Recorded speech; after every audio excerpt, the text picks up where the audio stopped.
بسم اللہ الرحمن الرحیم۔ نماز فجر کے وقت کا وظیفہ۔ رسول اللہ صلی اللہ علیہ وسلم نے ارشاد فرمایا، ہر حاجت ہر خواہش منٹوں میں پوری ہوگی انشاءاللہ۔ جو قرآن پاک کی یہ آیت صبح نماز فجر کے وقت پڑھے گا وہ اس سورت کی آیت ہے۔ محترم ناظرین، ہمارا آج کا وظیفہ ایک ایسی پیاری آیت کا وظیفہ ہے جس کے بارے میں پیارے آقا دو جہاں حضور خاتم النبیین حضرت محمد صلی اللہ علیہ وسلم نے فرمایا کہ تم یہ آیت پڑھا کرو، یہ بہت پیاری آیت ہے۔ رسول اللہ صلی اللہ علیہ وسلم نے فرمایا، ہر حاجت ہر خواہش منٹوں میں پوری ہوگی جو قرآن پاک کی آیت صبح نماز فجر کے وقت پڑھے گا، اور جس کی برکت سے بہت زیادہ رزق بڑھتا ہے۔ یہ عمل کرتے ہی اللہ پاک نے چاہا تو آپ کی جھولی میں اتنی دولت آئے گی، اتنا پیسہ آپ کو ملے گا کہ آپ کو سنبھالنا مشکل ہو جائے گا۔ رزق مال و دولت سنبھال سکتے ہو تو یہ آیت ایک تسبیح پڑھنا، کیونکہ اس سے دولت آپ کو خود ڈھونڈتے ہوئے آئے گی۔ آپ اپنے ارد گرد کئی ایسے لوگ دیکھتے ہوں گے جو راتوں رات کروڑ پتی اربوں پتی بن گئے۔ کل رات تو ان کے پاس کچھ نہ تھا۔ اگر آپ بھی مال و دولت میں کھیلنا چاہتے ہو، رزق کی فراوانی چاہتے ہو، تو اس تسبیح کا عمل جس تعداد اور ترتیب میں بتایا جائے بالکل اسی طرح پڑھ لینا ہے۔ یہ عمل چند منٹ کا عمل ہے، کوئی بھی اس عمل کو کر سکتا ہے۔ اگر آپ قرضوں میں ڈوبے ہوئے ہیں تو قرضے فوری طور پر ادا ہو جائیں گے۔ اگر آپ اپنا ذاتی مکان چاہتے ہیں، آپ کو ذاتی مکان مل جائے گا۔ گھر میں جھگڑے ہیں، مفلسی ہے، لاچاری ہے، بے روزگاری ہے، تو فرشتوں کی یہ تسبیح جس طریقے سے آپ کو بتائی جائے، آپ نے اسی طریقے سے اس تسبیح کو پڑھ لینا ہے۔ اپنی طرف سے تبدیلی نہیں کرنی، ایک ایک بات ایک ایک لفظ سمجھیں، کس طرح کون سا وظیفہ کس ترتیب سے کتنی تعداد میں کس جگہ کس وقت پڑھنا ہے۔ یہ چیزیں آپ لوگ سمجھتے نہیں، جلدی سے آپ لوگ ویڈیو کاٹتے ہیں۔ اسی طرح وظیفہ اثر نہیں کرتا، تو آپ نے اپنی تمام پریشانیوں کو دور کرنے کے لیے، غریبی اور مفلسی کو ختم کرنے کے لیے، دولت کا طوفان کھڑا کرنے کے لیے اس تسبیح کو پڑھ لینا ہے۔ حضور پاک صلی اللہ علیہ وسلم نے فرمایا، جو شخص اس آیت کی تسبیح پڑھ لیتا ہے، اللہ تعالیٰ اسے بہت زیادہ رزق عطا کرتا ہے، اس کی ہر خواہش ہر حاجت منٹوں میں پوری ہوگی۔ تو ناظرین، اس آیت کے بارے میں جاننے کے لیے گزارش ہے کہ ویڈیو کو آخر تک لازمی دیکھیے گا۔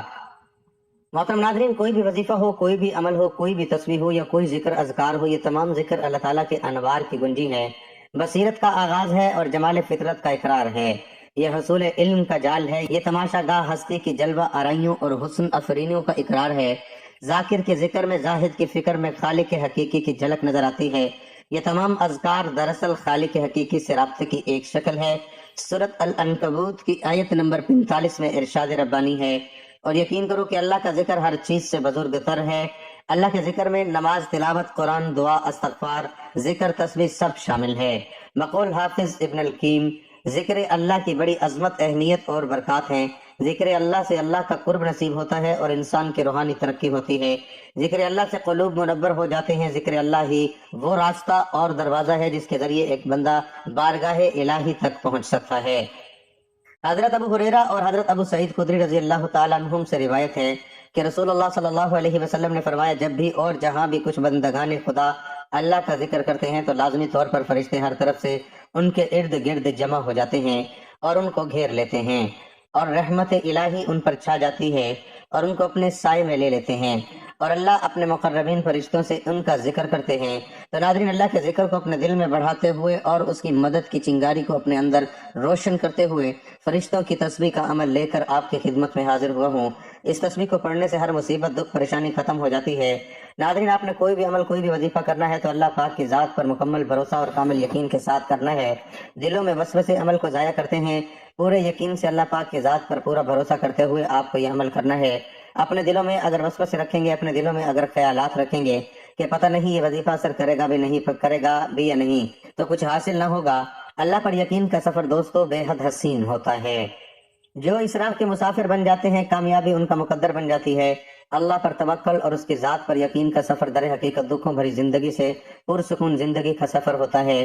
دوستو، اللہ پر یقین کرنے والوں کو سکون قلب کی نعمت میسر ہوتی ہے، کیونکہ ان کا یقین ایسی ہستی پر ہوتا ہے جو اس پوری دنیا کا بادشاہ ہے، پالنے ہار ہے، جو انسان اور حیوان، فضا میں اڑنے والے پرندوں، زمین پر بہتے ہوئے دریا اور سمندر میں بہتے ہوئے پانی میں تیرتی ہوئی رنگ برنگی مچھلیوں، حتیٰ کہ زمین پر چلتی ہوئی چھوٹی چھوٹی مخلوق کا بھی مالک اور پروردگار ہے، جس کے حکم سے کن فیکون سے مقدر بدل جایا کرتے ہیں۔ اور جانتے ہو یقین کیا ہے؟ جب زندگی میں غموں کے گہرے بادل ہوں، روشنی کی امید نہ ہو، جب صحرا میں بھٹکنے والے مسافر کو ایک بوند پانی کی امید نہ ہو، جب زندگی میں خزاں ہی خزاں ہو اور بہار کی کوئی امید نہ ہو، اس وقت دل سے یہ آواز آنا کہ پریشان نہ ہو، اللہ ہے نا۔ اللہ پر یقین تو سمندر سے بھی زیادہ گہرا ہونا چاہیے۔ جتنے بھی مشکل حالات ہوں، جتنے بھی اندھیرے ہوں زندگی میں، پھر بھی توکل صرف اللہ پر ہونا چاہیے کہ ایک دن اس اندھیرے میں روشنی کی کرن ضرور چمکے گی۔ جو اللہ کی عظیم ذات پر کامل یقین رکھتے ہیں، فلاح اور کامیابی بھی انہی کے لیے ہوا کرتی ہے، تقدیر بھی انہی کی بدلا کرتی ہے۔ اس بارے میں سورۃ آل عمران آیت نمبر 159 میں ارشاد ربانی ہے، بے شک اللہ تعالیٰ بھروسہ کرنے والوں کو دوست رکھتا ہے۔ سورۃ طلاق میں فرمان الہی ہے، اور جو اللہ پر بھروسہ کرے تو وہ اسے کافی ہے۔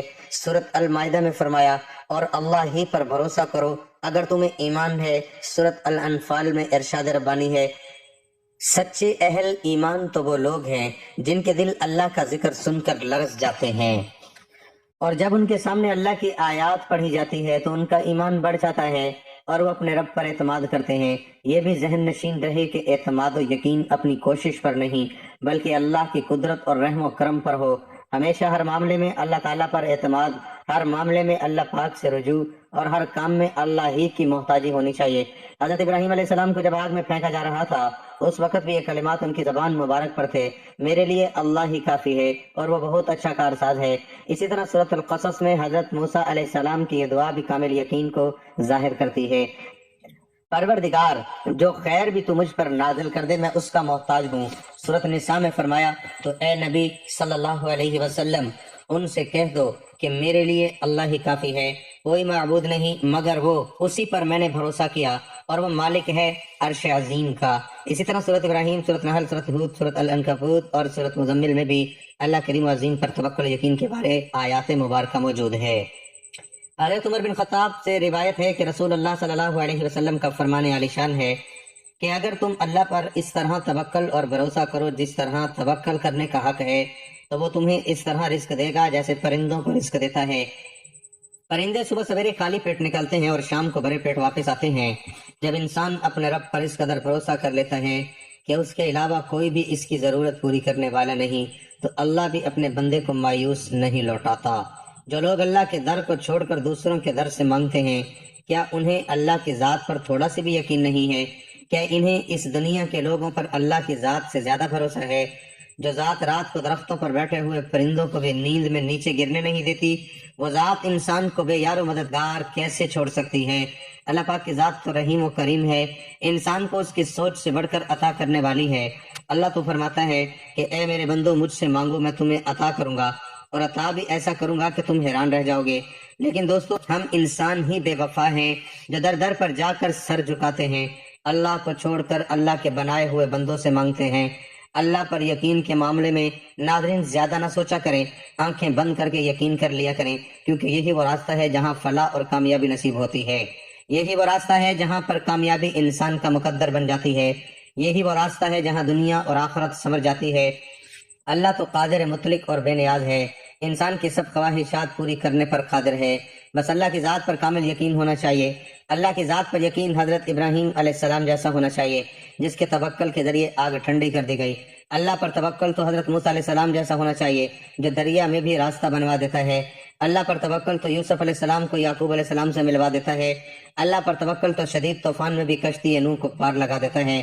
تو کیا ہم اپنے رب پر توکل نہیں کریں گے جو ناممکن کو ممکن کرنے کی قدرت رکھتا ہے؟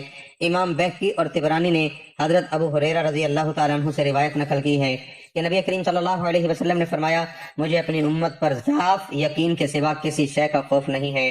امام احمد نے کتاب الزہد میں روایت کیا ہے، حضرت عبداللہ بن عباس رضی اللہ تعالیٰ عنہ نے فرمایا، جو شخص یہ پسند کرتا ہو کہ وہ تمام لوگوں سے زیادہ طاقتور ہو جائے تو اسے چاہیے کہ وہ اللہ تعالیٰ پر بھروسہ کرے، اور جو یہ پسند کرتا ہو کہ وہ تمام لوگوں سے زیادہ معزز بن جائے تو وہ اللہ تعالیٰ سے ڈرے، اور جو یہ پسند کرتا ہو کہ وہ تمام لوگوں سے زیادہ غنی ہو جائے تو وہ اللہ تعالیٰ کی عطا کردہ رزق پر قناعت و کفایت کرے۔ کسی نے امام علی بن موسیٰ الرضا سے پوچھا، توکل کی حد کیا ہے؟ آپ نے فرمایا، خدا پر بھروسہ کرتے ہوئے کسی سے نہ ڈرو۔ حضرت امام جعفر صادق نے فرمایا، بے نیازی اور عزت محو جستجو رہتی ہے، اور جہاں توکل پا لیتی ہے وہیں رہنے لگتی ہے۔ توکل کے بارے میں متعدد احادیث قدسیہ اور روایات و فرومادات اہل بیت رضی اللہ تعالی عنہ اور صحابہ کرام رضوان اللہ علیہم موجود ہیں۔ اس تحریر کا مقصد یہ واضح کرنا ہے کہ اللہ تعالیٰ پر مکمل بھروسہ و یقین ہی مضبوط ایمان کی نشانی ہے۔ اور اسی میں دنیاوی مشکلات کا حل اور اخروی راحت کا راز پوشیدہ ہے۔ لیکن اس کے لیے اللہ تعالیٰ نبی کریم صلی اللہ علیہ وسلم اور قرآن کریم پر مضبوط و مکمل یقین بنیادی شرط ہے، اور اس کے لیے قرآن کریم کی سورۃ یاسین کی آیت نمبر 82 ہی کافی ہے کہ جس میں ارشاد ربانی ہے، اور وہ جب کسی کام کا ارادہ کرتا ہے تو کہتا ہے ہو جا، اور وہ ہو جاتا ہے۔ تو جب سب کام اللہ تعالیٰ کے حکم سے ہی منسلک ہیں اور اس کے حکم اور منشا کے بغیر کچھ بھی نہیں ہو سکتا، تو پھر اللہ پاک پر توکل اور بھروسہ اور یقین محکم نہ کرنے میں کیا امر مانے ہو سکتا ہے؟ وہی خالق و مالک اور پروردگار ہے، تمام کائنات اس کے تابع ہے، بادشاہ ہے یا فقیر سب اس کے محتاج ہیں، تو پھر اس کو چھوڑ کر انسان کی محتاجی کرنا بدبختی نہیں تو اور کیا ہے؟ اللہ کریم ہم سب کو تقوی اور مکمل توکل نصیب فرمائے، آمین۔ ناظرین، ہمیشہ اپنی عقل سے زیادہ اللہ کے ذات پر بھروسہ کرو، کیونکہ اللہ پر پختہ یقین سخت اندھیرے میں بھی روشنی پیدا کر دیتا ہے۔ اللہ پاک کہیں نہ کہیں سے راستے نکال ہی دیتا ہے، کیونکہ اللہ پاک اپنے بندوں کو پریشان نہیں دیکھ سکتا، تو وہ ایسی جگہوں سے انسان کو نوازتا ہے کہ انسان تصور بھی نہیں کر سکتا۔ دعائیں موجوں کا باعث بنتی ہے اور رب کے حکم کن فیکون سے تقدیر بدل جایا کرتی ہے۔ بس صبر اور اللہ پر بھروسہ ضروری ہے۔ اللہ پر یقین اتنا کامل ہونا چاہیے کہ اللہ کبھی بھی دوسرا دروازہ کھولے بغیر پہلا دروازہ بند ہی نہیں کرتا۔ دوستو، اگر اللہ پر یقین پختہ ہو جائے تو معاشرے سے بہت سے گناہوں کا خود بخود خاتمہ ہو جائے۔ اگر اس بات پر یقین آ جائے کہ قسمت میں لکھا ہوا رزق کسی دوسرے کے پاس نہیں جا سکتا، تو کبھی انسان دوسرے کے حق پر ڈاکہ نہ ڈالے، کبھی قتل جیسا کبیرہ گناہ نہ کرے، کبھی یتیموں کا مال ہڑپ نہ کرے۔ اللہ پر یقین کرنے والے کبھی بھی زندگی کی مشکلات سے گھبرایا نہیں کرتے، زندگی میں چھائے ہوئے غموں کے بادلوں سے پریشان نہیں ہوا کرتے، کیونکہ ان کا یقین واحد و یکتا رب پر ہوتا ہے، جہاں بڑی سے بڑی مشکل بھی آسان ہو جایا کرتی ہے۔ غموں کے چھائے ہوئے بادل خوشیوں کی کرنوں میں بدل جایا کرتے ہیں۔ انسان کا جب دل اللہ کی رضا پر راضی رہے اور شکر کرنے کی عادت ڈال لے تو سکون مقدر ہو جاتا ہے۔ جن کا بھروسہ اللہ پر ہو ان کی منزل فلاح اور کامیابی ہے۔ اس لیے ناظرین محترم، آپ جب بھی کوئی وظیفہ شروع کریں، اس کے لیے آپ کا اپنے رب پر کامل یقین ہونا بے حد ضروری ہے۔ اگر آپ اللہ تعالیٰ پر یقین رکھتے ہوئے یہ وظیفہ کریں گے تو انشاءاللہ کامیابی آپ کا مقدر ہوگی۔ ناظرین، آپ لوگ اللہ پاک کا نام پڑھو، قرآنی آیات پڑھو، اور ایسا ہو ہی نہیں سکتا کہ آپ کو فائدہ نہ ہو۔ لیکن آپ لوگ ایک تو جلد بازی میں وظائف پڑھتے ہیں، اوپر سے آپ لوگ بے دلی سے اور بے ترتیبی سے، اور آپ کو یقین نہیں ہوتا، دلوں میں وسوسے ہوتے ہیں کہ پتہ نہیں یہ وظیفہ اثر کرے گا یا نہیں کرے گا۔ تو اس طرح نہ کریں، آپ کا وظیفہ اس طرح کرنے سے کبھی اثر نہیں کرے گا۔ تو تمام چیزوں کا، ان تمام باتوں کا خیال رکھیں۔ یہ وظیفہ آپ لوگ کسی بھی دن کر سکتے ہیں۔ سب لوگوں کا جو سوال ہوتا ہے کس دن کرنا ہے، تو یہ وظیفہ آپ کسی بھی دن کر سکتے ہیں، آپ کی پوری زندگی کے لیے یہ وظیفہ کافی ہے۔ لیکن بہت سے لوگوں کو اس وظیفے سے فوری طور پر جب فائدہ ہوتا ہے تو پھر وہ دوبارہ بھی کرنا چاہتے ہیں اور پوچھتے ہیں کہ کیا ہم روزانہ پڑھ سکتے ہیں؟ تو جی نہیں، آپ لوگ یہ روزانہ نہیں پڑھ سکتے، کیونکہ آپ کو دوبارہ پڑھنے کی انشاءاللہ ضرورت ہی نہیں پڑے گی۔ ایک ہی دفعہ میں آپ کی قسمت اللہ پاک نے چاہا تو بدل جائے گی۔ اگر آپ پھر بھی پڑھنا چاہیں تو آپ پڑھ سکتے ہیں، اس کا کوئی نقصان نہیں ہے۔ آپ کو ایک ایسی آیت بتانے لگا ہوں جس سے آپ کی تمام پریشانیاں، دکھ تکلیف، بیماریاں، بے روزگاری، گھروں میں جھگڑے، بے اولادیاں، شادیوں کے مسائل، قرضوں کے مسائل، آپ کی تمام حاجتیں مرادیں تمام انشاءاللہ یہ تسبیح پڑھتے پوری ہو جائیں گی۔ آپ اپنی آنکھوں سے غیبی طریقے سے اپنے پاس مال و دولت آتے ہوئے دیکھیں گے، چاروں طرف سے آپ کے رزق کے اسباب کھل جائیں گے، رزق کے بند دروازے پوری طور پر انشاءاللہ اللہ پاک کھول دیں گے۔ ناظرین، وظیفہ پڑھنے سے پہلے سکون سے بیٹھ جائیں۔ آپ لوگ اس وظیفے کو پڑھنے سے پہلے جب سکون سے بیٹھ جاؤ، سکون سے بیٹھ کر ایک مرتبہ درود پاک پڑھ لینا۔ صرف ایک مرتبہ سب سے پہلے وظیفہ شروع کرنے سے پہلے جو آپ کو کام کرنا ہے، ایک مرتبہ آپ کو درود پاک پڑھنا ہے اور ایک مرتبہ درود پاک پڑھ کے اس وظیفے کو کرنا شروع کر دینا ہے۔ جب ایک مرتبہ درود پاک پڑھ لیں تو اس کے بعد آپ نے چھوٹے چھوٹے 2 سے 3 وظائف پڑھنے ہیں جو بالکل ہی آسان ہیں۔ جن کو پڑھنا نہیں بھی آتا وہ سن کر بھی اس عمل کو کر سکتے ہیں۔ تو ایک مرتبہ آپ نے درود پاک پڑھنا ہے۔ درود پاک آپ کوئی سا بھی پڑھ سکتے ہیں، صلی اللہ علیہ وسلم پڑھ لیں یا صلی اللہ علی محمد پڑھ لیں، درود ابراہیمی پڑھ لیں، تو اس کی تاثیر زیادہ ہے۔ ثواب کے طور پر ایک مرتبہ میرے ساتھ بھی درود پاک پڑھ لیں۔ اللہم صلی علی محمد وعلی آل محمد کما صلیت علی ابراہیم وعلی آل ابراہیم انک حمید مجید۔ اللہم بارک علی محمد وعلی آل محمد كما باركت على إبراهيم وعلى آل إبراهيم إنك حميد مجيد۔ درود پاک کے بعد سب سے پہلے آپ اس وظیفے کو پڑھیں۔ اس وظیفے سے انشاءاللہ فوری طور پر آپ کے مسائل آپ خود اپنی آنکھوں سے حل ہوتے ہوئے دیکھیں گے۔ درود پاک کے بعد آپ کو جو پہلا وظیفہ پڑھنا ہے، اس وظیفے کے لیے تسبیح اپنے ہاتھوں میں پکڑ لیں۔ تسبیح نہ ہو تو سیدھے ہاتھ پر پڑھنا شروع کر دیں، اور صرف 21 مرتبہ آج کا جو عمل ہے، پہلا وظیفہ حسبنا اللہ ونعم الوکیل، ہمارے لیے اللہ کافی ہے اور وہ بہترین کارساز ہے۔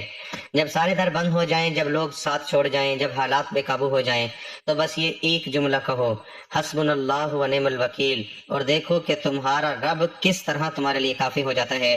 وہ دلوں کے حال جانتا ہے، وہ پردے کے پیچھے مدد کرتا ہے، وہ ناممکن کو ممکن بنا دیتا ہے۔ یہ کلمہ صرف الفاظ نہیں، یہ ایک ایسا یقین ہے جو بندے کو ٹوٹنے نہیں دیتا۔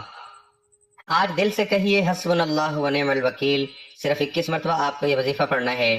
21 مرتبہ جب اس وظیفے کو پڑھ لیں تو دوسرے نمبر پر آپ کو جو وظیفہ پڑھنا ہے، یہ دونوں وظائف ملا کر پڑھیں گے تو ایک شمار ہوگا۔ کس طرح پڑھیں گے؟ تسبیح کے دانوں پہ پڑھ لیں یا ہاتھوں کی انگلیوں پہ پڑھ لیں۔ یہ وظیفہ یا حی یا قیوم کا ہے، آپ لوگوں کو 21 مرتبہ پڑھنا ہے، دونوں وظائف کو ملا کر پڑھیں گے تو ایک شمار ہوگا۔ اس طرح آپ کو 21 مرتبہ یا حی یا قیوم کا وظیفہ پڑھ لینا ہے۔ اس کے بعد تیسرا وظیفہ سورۃ کوثر کا ہے۔ سورۃ کوثر 11 مرتبہ آپ نے پڑھنی ہے۔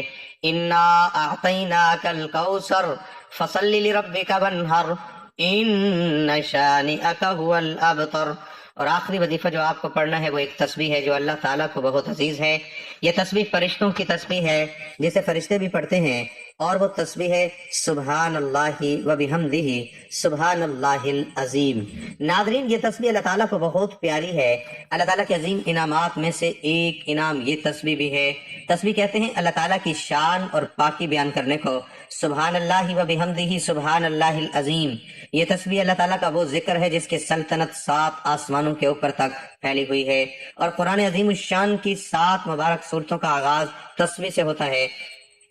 حضرت سیدنا نوح علیہ السلام نے اپنے بیٹے کو تسبیح کی تاکید فرمائی تھی کہ بیٹا سبحان اللہ و بحمدہ سبحان اللہ العظیم کو ہمیشہ لازمی پکڑ لینا۔ یہ وہ کلمہ ہے جس کی برکت سے تمام مخلوق کو رزق ملتی ہے۔ حضرت سیدنا ابوبکر صدیق رضی اللہ تعالیٰ عنہ کے پاس ناظرین ایک بڑے بالوں والا پرندہ لایا گیا۔ ارشاد فرمایا کہ اس نے تسبیح چھوڑ دی، اس لیے پکڑا گیا۔ سبحان اللہ و بحمدہ سبحان اللہ العظیم، اس تسبیح میں گناہوں کی پاکی بھی ہے۔ صرف 100 بار سبحان اللہ و بحمدہ سبحان اللہ العظیم پڑھا جائے تو سمندر کی جھاگ کے برابر گناہ معاف ہو جاتے ہیں۔ تسبیح میں جنت کی آبادی بھی ہے۔ ایک بار صبح پڑھنے سے جنت میں اپنی ملکیت کا ایک درخت لگ جاتا ہے، اور درخت بھی کوئی معمولی نہیں بلکہ میلوں کی مسافت تک پھیلا ہوا درخت۔ اس تسبیح میں حشر کے دن کا سامان بھی ہے۔ ارشاد فرمایا کہ سبحان اللہ و بحمدہ سبحان اللہ العظیم آدھے میزان کو بھر دیتا ہے اور باقی کو الحمدللہ بھر دیتا ہے۔ ناظرین، ایک بزرگ کے پاس ایک شخص نے روزی کی تنگی کی شکایت کی تو انہوں نے فرمایا کہ ہر نماز کے بعد سبحان اللہ و بحمدہ سبحان اللہ العظیم 100 بار پڑھو۔ وہ صاحب زندہ دل انسان تھے، اور زندہ دل وہ ہوتا ہے جس کے دل میں اللہ تعالیٰ کا ذکر ہو اور جو دل کی توجہ سے اللہ تعالیٰ کا ذکر کرتا ہو۔ انہوں نے دل کی توجہ سے یہ عمل شروع کیا، مگر ایک ہفتے بعد ان بزرگوں کے پاس آئے اور کہنے لگے کہ یہ وظیفہ بند کرنے کی اجازت چاہتا ہوں، کیونکہ اب تو زمین کے خفیہ خزانے بھی مجھے نظر آنے لگے ہیں۔ سبحان اللہ۔ ناظرین، جو لوگ عقل مند ہوتے ہیں وہ خزانوں کا مالک بننے سے ڈرتے ہیں۔ کون سنبھالے، کون اتنی فکر اٹھائے، کون اتنا حساب دے، کون اتنے حقوق پورے کر دے۔ انسان کی ضرورت تو کچھ مال سے پوری ہو جاتی ہے، اس سے زائد مال اس لیے ملتا ہے تاکہ انسان اللہ تعالیٰ کے ہاں اس کے ذریعے سے بڑے بڑے درجات حاصل کرے۔ اگر یہ نیت نہ ہو تو ضرورت سے زیادہ زائد مال انسان کو مسلسل ڈستا رہتا ہے، ذلیل اور کمزور کرتا رہتا ہے، پاگل اور نااہل بناتا رہتا ہے، بیماری اور مصیبتوں میں ڈالتا رہتا ہے۔ عرض یہ کر رہا تھا کہ تسبیح بڑی نعمت ہے۔ اللہ تعالیٰ جس بندے کو اس تسبیح کی توفیق عطا فرما دے، یہ اللہ تعالیٰ کا اس بندے پر بڑا احسان ہوتا ہے۔ قرآن کریم میں جگہ جگہ حکم دیا گیا ہے کہ اللہ تعالیٰ کی تسبیح کرو، اور بتایا گیا کہ تسبیح اللہ تعالیٰ کے مقررین کا وظیفہ ہے، ہر طرح ہی بندے کو اللہ تعالیٰ کے قریب کرتی ہے۔ تو ناظرین، آج کے اس عمل میں آخری جو وظیفہ آپ نے پڑھنا ہے وہ یہ تسبیح ہے، سبحان اللہ و بحمدہ سبحان اللہ العظیم۔ ناظرین، اس کو آپ نے 100 مرتبہ پڑھنا ہے، اور اس کے بعد اتنا ہی درود پاک پڑھنا ہے جتنا وظیفہ شروع کرنے سے پہلے پڑھا تھا۔ اس کے بعد ہاتھ اٹھا کر اللہ پاک سے جو بھی حاجت ہو، مراد ہو، پریشانیاں ہوں اس کے لیے دعا مانگ لیں، انشاءاللہ آپ کے تمام مسائل حل ہو جائیں گے، آپ کے لیے رزق و مال و دولت کے ڈھیر لگ جائیں گے، اللہ تعالیٰ آپ کے رزق میں برکت اور کشادگی عطا فرما دے گا۔ دعا ہے کہ اللہ تعالیٰ میرا سنانا اور آپ کا سننا اپنی بارگاہ میں قبول و منظور فرمائے۔ ناظرین، گزارش ہے کہ اللہ تعالیٰ کے 99 ناموں میں سے کوئی ایک نام لکھ کر کمنٹ میں ضرور شیئر کریں۔ اللہ تعالیٰ ہم سب کا حامی و ناصر ہو، آمین، جزاک اللہ۔